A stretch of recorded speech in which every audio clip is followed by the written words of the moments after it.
Vale, hay una cantidad de temas interesantes hoy para tratar y vamos a intentar informar un poco de todos. ¿Qué tal, Fernando? Primero, bienvenido. Un gusto tenerte acá como siempre. Bueno, uno de los casos que conmocionó, sin dudas, a la ciudad de La Plata fue el caso de Abril, ¿no? Esta chica que lamentablemente en un intento de asalto resultó, bueno, le dispararon y terminó muerta. Me gustaría arrancar por cómo está la causa, en principio, ya que se ha hablado mucho del tema ya durante toda la semana, ¿no? Bien, al día de hoy la causa tiene 2 personas identificadas, 2 personas detenidas, una con frondoso prontuario, antecedentes que ya son conocidos, y era un delincuente que en la ciudad de La Plata, en la zona sur, en Ringuelet, ya tenía un conocimiento por parte de los policías porque no tardaron mucho en detenerlo y en realidad el expediente ahora tiene al Poder Judicial en paños menores, porque es así, la justicia está en paños menores aquí en La Plata. Claro. Y hoy lo vemos como una consecuencia no solo por el accionar de algunos jueces, por las ideologías, por los fallos que han tenido. Villafañe quedó también muy expuesto por este caso, pero también hay otros casos en donde el Villafañe también ha liberado violadores, otros sujetos que han sido también delincuentes que han tenido sucesivos robos a mano armada, hechos delictivos en distintos puntos de la ciudad.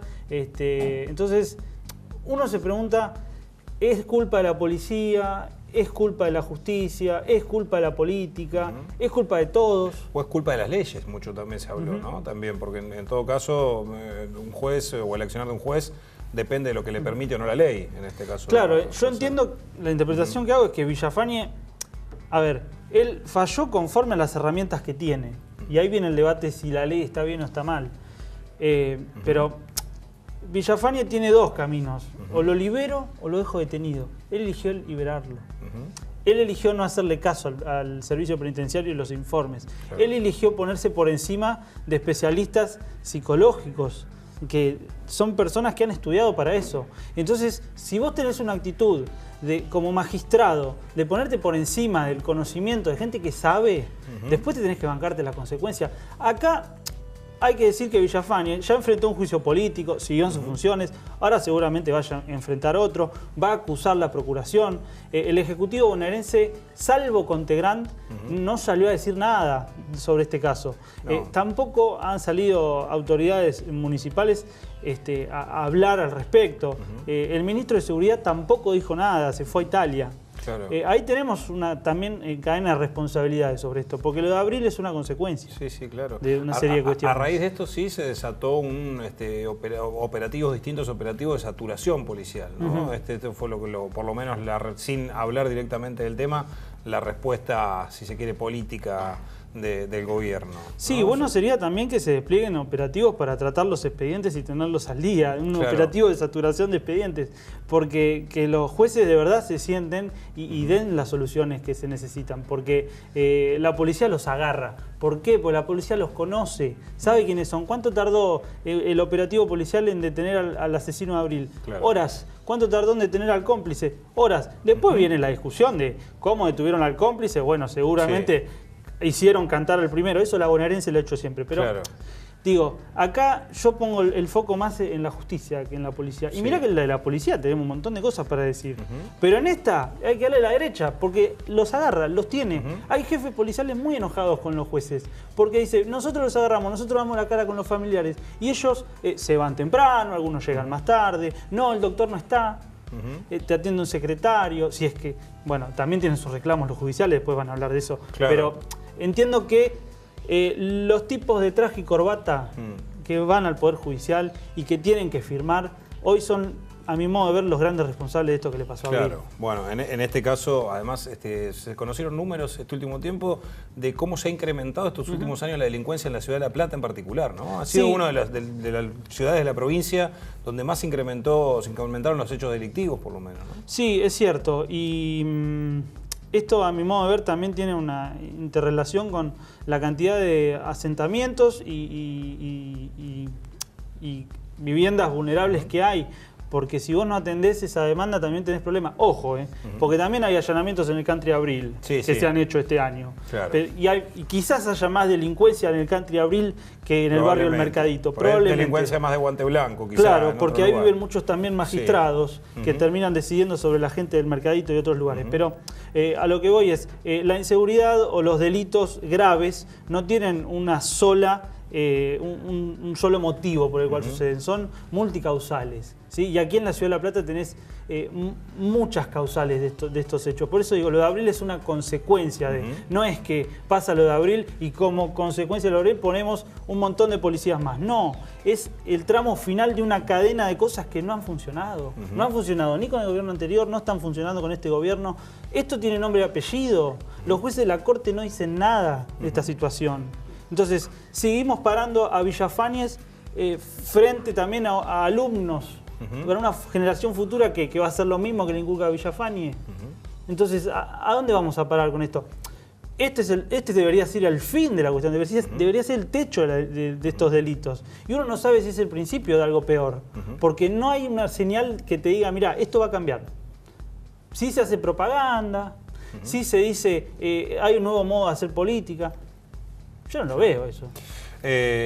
Hablamos de operativos, cambiamos de tema, pero nos metemos en, vos decías, en algunos countries ha habido operativos y hay también algunos detenidos en ese caso. En el caso nos metemos en la causa del Pata Medina. Mucho se habló en el principio de el líder de la UOCRA, ex líder de la UOCRA, podemos decir ya a esta altura, de lo que fue sucediendo aquella tarde en la que estaban todos los muchachos de la UOCRA bancando al Pata Medina allí en calle 44, y lo que terminó siendo ese día la detención, después la detención de toda su familia y demás.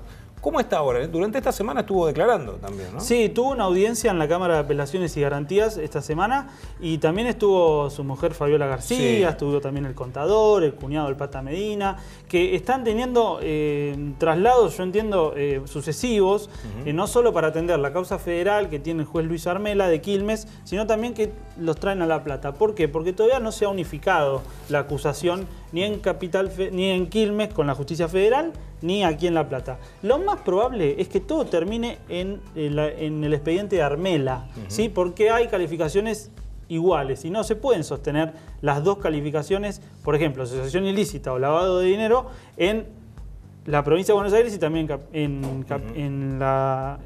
el Poder Judicial Federal. ¿Sí? Entonces, eso seguramente con el tiempo se va a trasladar de provincia a ese otro fuero, y el Pata Medina es difícil que consiga una libertad. Y además también hay algunas señales políticas del gobierno, como por ejemplo la reforma que quiere hacer en cuanto a sí, ya habló del tema de los sindicatos. Claro, con el Pata Medina afuera tenés vía libre en un sentido. Hay otros sindicalistas que están bancando. Se habló mucho de la mafia de los sindicatos y demás. Llamativamente, digamos, los sindicatos mafiosos son los que no apoyan al gobierno nada más, ¿no? Porque hay algunos que... hay gremios buenos y gremios malos. Hay gremios buenos y gremios malos, o hay mafiosos buenos y mafiosos malos. Exactamente. En este caso, la situación del Pata está muy complicada, pero la de él y la del resto de su familia también, digamos, por lo menos al principio. Sí, claro, la acusación yo creo que se va a sostener durante mucho tiempo. Va a ser difícil que Medina salga de esta situación, a no ser por un motivo de salud. Quieren derribar ahora las cuestiones de las prisiones preventivas, por lo menos acá en la provincia de Buenos Aires, que la instigación al delito, la coacción agravada, que son quizás calificaciones no tan fuertes en relación a lavado de activos, por ejemplo, o asociación ilícita, que esas tienen más peso y van a terminar en la justicia federal, por ejemplo. Sí pueden voltear una o dos acusaciones los abogados, pero la situación procesal de Medina es muy complicada porque él es también la cabeza de la asociación ilícita, y eso es lo que se le endilga. Además hubo un embargo de 200 millones de pesos, y con respecto al barril que se encontró, ¿qué pasó al final con eso? Porque quedó el barril dando vueltas. Quedó un barril y se habló mucho, muchísimas especulaciones. ¿Qué pasó al final? Bueno, en científica nos decían, mira, lo peritamos, hay cal. Lo único que había era Esto cal. es lo que dicen, que hay cal, por el momento. No se encontró más nada. Se quedó ahí, en el cal. Quedó que hay cal. Sí. Bueno. Yo te dije, bueno, tenés una de cal y una de arena. No, cal. Yo no había de arena, no había de arena, había solo cal. Bueno, porque había un barril con cal. Sí. Bueno, no se terminó de entender todavía por qué, pero se había armado todo... Él no dijo nada tampoco. Él todavía no habló. No le preguntaron porque en el expediente no está volcado que como una acusación que él tenía un barril enterrado. Claro, no es Entonces, una acusación en sí, digamos. No es un delito que usted entierre un barril en su casa. Claro, pero con calma. claro, Sí, sospechoso. puede ser sospechoso y llamativo, ¿no? Y además, por todo lo que venía pasando, digamos, sí, claro, alrededor pero el código no establece. No establece, claro, no dice que es ilegal el barril con cal. Claro. Bueno, por ese lado el tema también el tema UOCRA. Y en nos metemos con otro tema que por ahí no viene al caso aquí, pero que ya lo hemos tratado en otros momentos acá, que generó alguna incomodidad a partir de lo que habíamos analizado de lo que era la comisaría primera, ¿no? La causa de la comisaría primera, con algunos policías en particular acusados por el tema de las horas polas, y que esto se extendió también a lo que pasa con la policía municipal. ¿Qué terminó sucediendo? ¿Cómo está esa causa? En realidad hay dos carriles todavía de esa causa. Primero la intervención en comisaría primera, que terminó con la desafectación del titular Pablo Orgóñez y entró Javier Martínez como interventor. Esta semana culminó esa intervención, es decir, se puso otro titular y se elevó un informe de asuntos internos de cómo se agarró la comisaría y cómo se entregó esta semana, y quedó como titular Rubén Cañete, que viene del conurbano, no conoce, digamos, en demasía la ciudad de La Plata, pero sus superiores sí, y se entiende que lo van a ir orientando. ¿Sí? Porque ayer hubo una reconstrucción de un hecho fuerte. Perdón, se me ocurren muchas cosas para decir cómo lo van a ir orientando, pero no voy a decir nada. Lo van a ir orientando. Bueno, no sería ni el primero ni el último que orientan, digamos. Obvio, han orientado otros. Sí, es la comisaría más importante de la provincia de Buenos Aires, digo. Sí, la primera. Claro, la va a tener un subcomisario. Porque en La Plata todavía hay subcomisarios que tienen a cargo comisarías. Es uno de los déficits que tienen, porque también quieren cambiar a la policía, pero no hay tantos comisarios. En cuanto a jerarquías, que son las chapitas que tienen, bueno, muchos subcomisarios... Pasa que han ido sacando comisarios, ¿no? También. Entonces, cuando vos depurás y los dejás a disponibilidad, ojo, siguen cobrando, no se piden de fondo. Eso con respecto a comisaría primera, que espera recuperar cierto orden. Pero ojo, los que quedaron afuera todavía tienen la situación en veremos. En la justicia Martini no ordenó detener a nadie, no embargó bienes, no hizo absolutamente nada. Está como agazapado esperando algo.